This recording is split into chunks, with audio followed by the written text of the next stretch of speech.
Replacing brake linings can be very tricky if you don't have the big factory machine that does all the pressing for you. These are out of a 1942 Massey Harris 101 Junior. New brake linings. They come straight out of the box.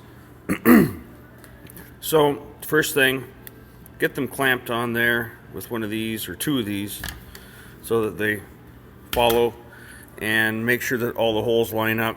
On this one I had to elongate the holes because they were at a different dimension, but I got that done.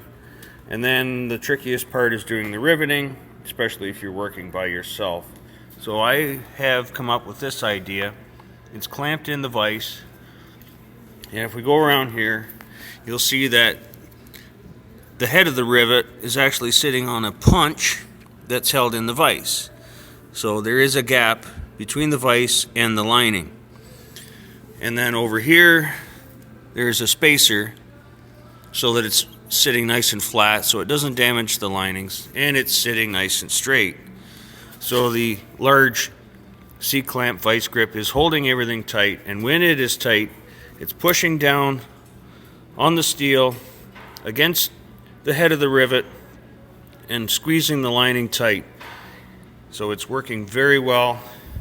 You get that in there, and I have this riveting tool that I made, but you can purchase them from other automotive suppliers. But anyways, it's clamped in there. Rivet tool on there. Stay. And then I was able to get in here sideways with my hammer and rivet those over. So I'll take the vice grip off and we'll have a look.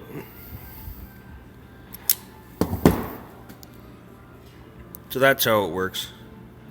It's just a punch set at the right height so that the lining is off of the vise when it's all clamped in. So they're all set to go. Give it a try.